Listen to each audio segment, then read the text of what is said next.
So I'll like to talk about my first time at the hospital and basically give you the rundown of the whole process of getting into the hospital.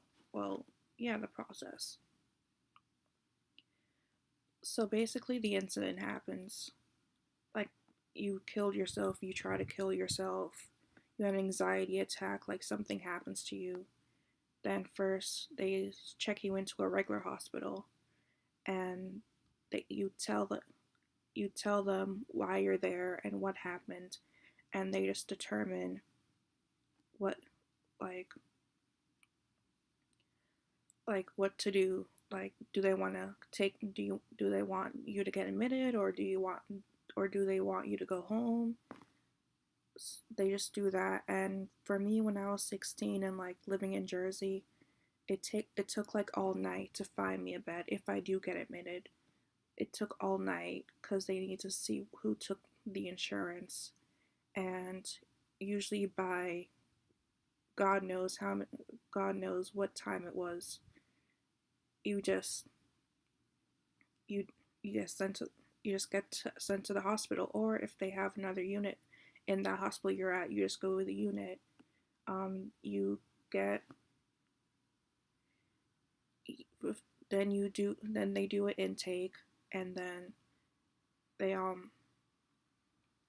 they ask you all these questions about your past, like regular intakes, like if you ever been in therapy or done anything mental health wise. They always do these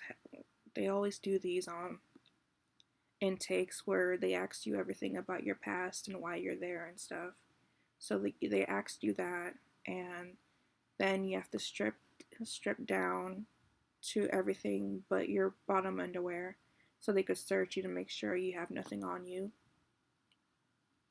Then you just go to bed, and then you wake up to see, well, at least meet the new patients. Some are bad, some are good.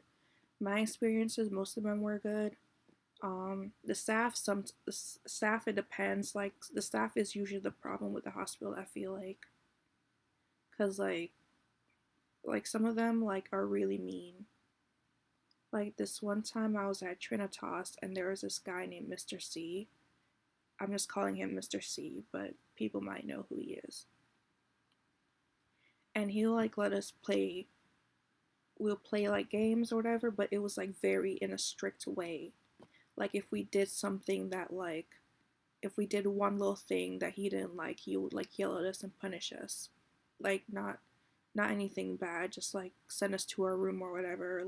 We have a point system, so not he would take away a few points. Like this one time that this kid was dancing, and he yelled at the kid and made the kid feel like shit, and then the kid started crying and went to his room.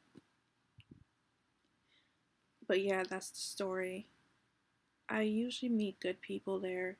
Everything's really and sometimes you meet bad people, but I never interact with the bad people because I, it's the it's the energy thing, negative energy, and when you're in that place, you don't want anything negative because you're trying to focus on yourself. So you just kind of just push yourself away from all the negative energy, like people who start shit all the time, like always getting restrained, always getting booty juice. If you don't know what booty juice is, it's a sedative that they inject into your ass that makes you fall asleep.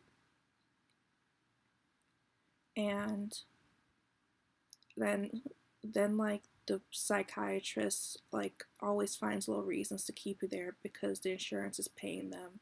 And the longer you stay, the more insurance pays them. So they just find any little reason to keep you there until they're finally okay, you could go home. And yeah, that's at least my experiences. I could get into specifics if needed, but that's all I wanted to say. Like I said, this is my first video, and don't judge too harshly, I guess.